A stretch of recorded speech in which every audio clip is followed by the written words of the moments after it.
되게 영상 촬영이 오래간만이시죠? 아, 예, 오래간만입니다. 네. 요즘 어떻게 지내셨나요?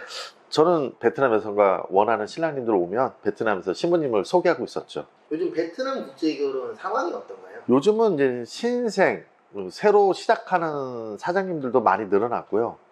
국제결혼에 현재 가장 많이 하고 있는 나라는 베트남 여성이다 보니까는 새로운 신규 사업자 사장님들이 많이 늘어난 것 같습니다. 요즘 이제 제 영상에 그 처갓집 관련돼서 영상 하나가 조회수가 좀 많이 나왔는데 처갓집이요? 예, 처갓집 이제 집 지어준 거. 아, 그게 지금 80만을 향해서 달렸고 그래서 처갓집 이야기를 조금 하도록 하겠습니다. 예.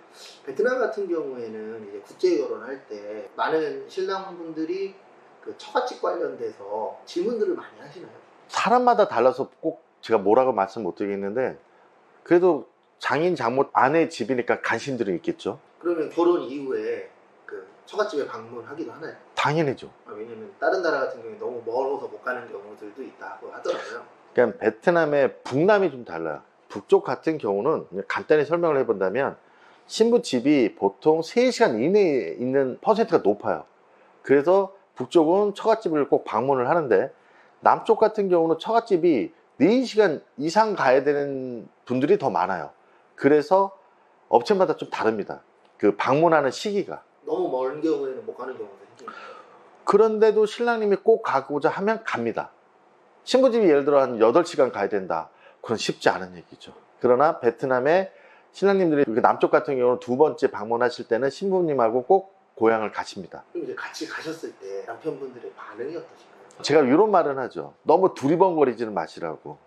우리가 막 그 가서 뭐 이렇게 두리번 이거보다는 그냥 그 장인 장모님하고 그냥 좋은 이야기 나누시는 게 좋은 것 같아요. 신부가 신랑님이 자기 집을 방문했을 때 아마 신부들도 신랑님의 모습을 좀 보지 않을까요? 근데 그 모습 중에 신랑님이 내 부모를 존중한다는 느낌을 중요한 것 같아요. 그러니까 신랑님이 신부집에 갔을 때 그냥 예를 들어본다면 그냥 목례만 그냥 가볍게 하면서 안녕하세요 뭐 베트남 말이나 한국말로 그냥 그렇게 하는 분과 그래도 정감 있게 90도까지는 안 해더라도 그래도 예의를 갖춰서 정중하게 인사를 하고 약간 포옹을 한다든지 그러면서 이왕이면 베트남 말로 신짜오라고 안녕하세요 이렇게 한마디 해주는 거. 신부가 그 옆에서 그 모습을 봤을 때 우리 남편이 내 부모님을 존중하고 배려하는구나 이런 느낌을 받으면 신부의 마음은 많이 여유로워질 거예요. 나한테 잘하는 것도 중요하지만 부모님한테 잘하는 것도 중요하니까. 그러니까 저도 사실은 이런 설명을 신랑님들한테 다는 못했던 것 같아요. 근데 어떤 분들은 그냥 고개 막 까딱 한다든지 그런 거는 안만 해도 우리 신랑님들도 그런 분들이 있었어요. 우리는 장인 장모님한테 큰절을 해야 되겠다고 생각하잖아요. 그쵸? 저도 초창기 때는 몰랐어요. 큰절을 하겠다는 게 우리나라 문화니까. 근데 베트남은요 살아있는 사람한테는 큰절을 하지 않습니다. 문화적인 차이가 거기에 좀 있는 거예요. 그러니까 한국에서는 내가 장인 장모한테 당연히 큰절을 해야 되는데 베트남에서는 살아있는 사람한테 큰절을 하지 않는 거기 때문에 거기서 약간 문제가 생기죠. 그래서 저는 신한테 설명을 해드리죠. 여긴 베트남이니까 베트남 문화를 더 생각하는 게 나은 것 같아요. 실제 모르고 큰절 하시는 분들도 있을 수 있겠네요. 그러니까 한국 문화니까 받아줄 수도 있고 다 이해는 하죠. 그러나 베트남 쪽 입장에서는 약간은 좀 우리 왠지 빨간 볼펜으로 우리 이름 쓰면 안 된다는 뭐 그런 느낌? 뭐 그렇게 생각하시면 될 것 같아요. 요즘 한국 MZ세대는 결혼식을 안 하는 추세거든요. 한국에서요? 네, 올라가고 있어요.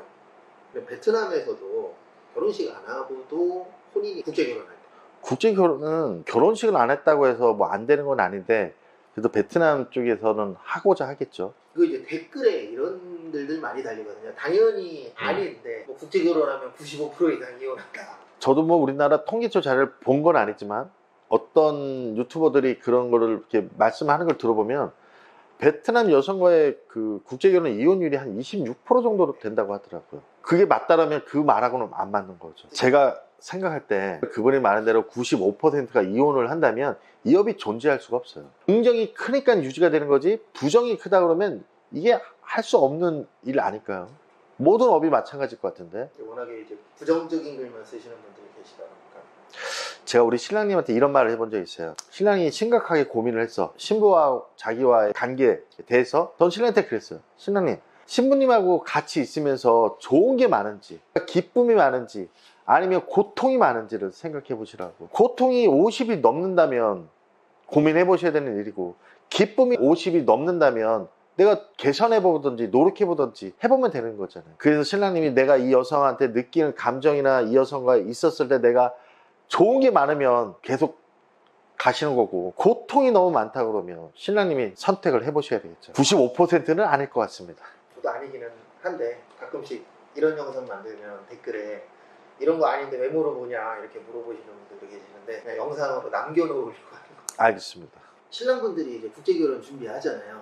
뭐 이건 예전에도 질문 드렸었던 건데 국제결혼 준비할 때 꼭 알아야 되는 거, 준비해야 될 거 있을까요? 지금은 국제결혼 유튜버들을 많이 보셔서 기본적인 생각들은 갖고들 있더라고요. 근데 기본적으로 신랑님이 갖고 있는 생각이 되게 중요한 것 같아요. 신랑님이 너무 부정적인 것에 포인트를 맞추고 있다면 신랑님도 어느 순간에 부정 쪽에 일들이 더 많아질 것 같고, 그래서 갖고 있는 생각이 되게 중요한 것 같아요. 그러니까 내가 국제결혼을 선택을 했다면 더 좋은 걸 많이 보셨으면 좋겠어요.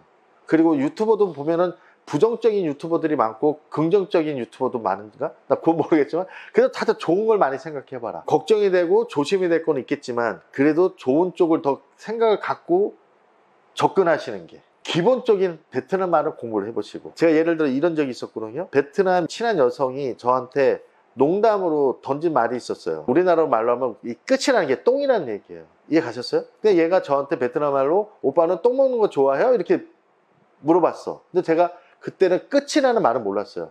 근데 주변 친구들이 웃잖아. 그럼 얘가 뭐 나한테 장난했구나. 그래서 저도 그거를 걔한테 이제 다르게 얘기를 했었죠. 근데 쉽게 설명을 해본다면, 마 소장님한테 제가 지금 똥똥똥 얘기하면 마 소장님하고 저 밥 먹을 때 밥 못 먹잖아요. 그쵸?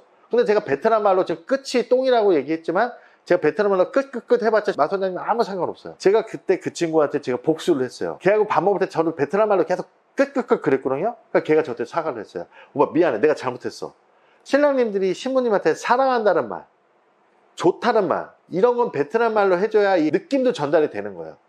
신랑님들이 한국말을 하면 신부가 그 말을 알아듣으면 해석만 하는 거라 이 감정 전달은 잘 안 되더라고요. 근데 베트남 말로 신랑님이 고마워, 또한 미안하다는 말은 꼭 베트남 말로 해주십시오. 꼭 베트남 말로 신부님한테 신랑님이 좀 잘못한 일이 있다든지 사과하고 싶다면 베트남 말로 미안하다는 말을 해주셔야 신부도 그 마음이 움직일 수 있습니다. 제 고객 중에 베트남 노래를 부른 분들이 2분이나 있어요. 엄청난 거예요. 저도 베트남 노래를 2소절 정도는 할 수 있어도 다는 못하는데 무한 반복으로 들었대요. 그러니까 무슨 내용인지는 모른대요. 근데 그 2분이 선택한 노래는 똑같았어요.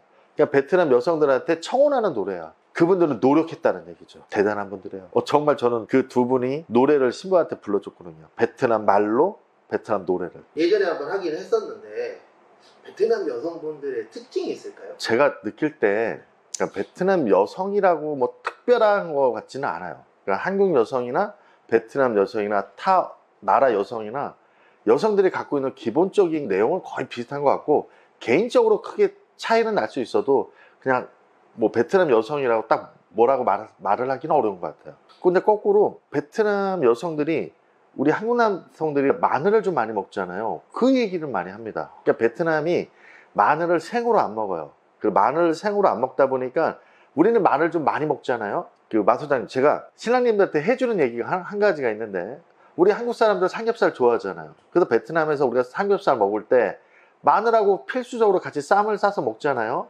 근데 제가 신랑님들한테 만약 삼겹살을 먹을 때 마늘을 못 먹게 합니다. 왜 그럴까요? 뽀뽀해야 돼. 그렇죠. 이 마늘이라는 게 먹고 나면 하루 정도는 암만 양치질을 한다고 그 냄새가 없어지지 않아요.